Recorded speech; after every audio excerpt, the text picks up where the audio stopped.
એ ભોળા દાદા તમે ફોનમાં વાત કરી લો એટલે મને કહેજો મારે વાત કરવાની છે. એ હારું. હે કોનો ફોન આવ્યો છે? એ મારા ગામડેથી ફોન આવ્યો છે. એ હા જા ફોનમાં મેં વાત કરી લીધું તું વાત કર લે. હે ભોળા દાદા બહુ વાત કરી તે ફોનમાં. એ અગત્યનો ફોન હોય તો વાત તો કરવી જ પડે ને. ઈ હાસુ હો ભોળા દાદા.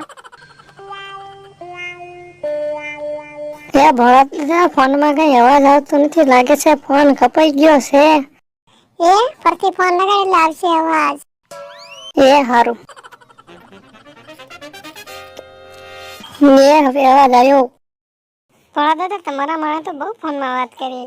એટલે ફોનમાં બેલેન્સ છે ત્રણ લગી વાત કરશે પછી ક્યાં કરવાનો છે.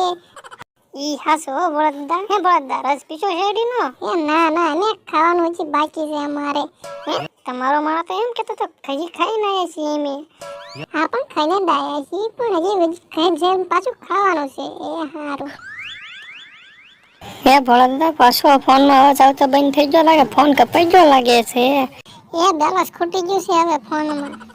એ ફોન મારો બગડી ગયો એવો લાગે છે. એટલે ભોળા દાદા તમારે કેમ પૈસાની તાણ છે નવો ફોન લઈ લેતા હોય તો ઈ હાસુ હો તમારું. હે ભોળા દાદા હાલો હવે વાડીએ જતા રહી પાછા. એ હારું હાલ.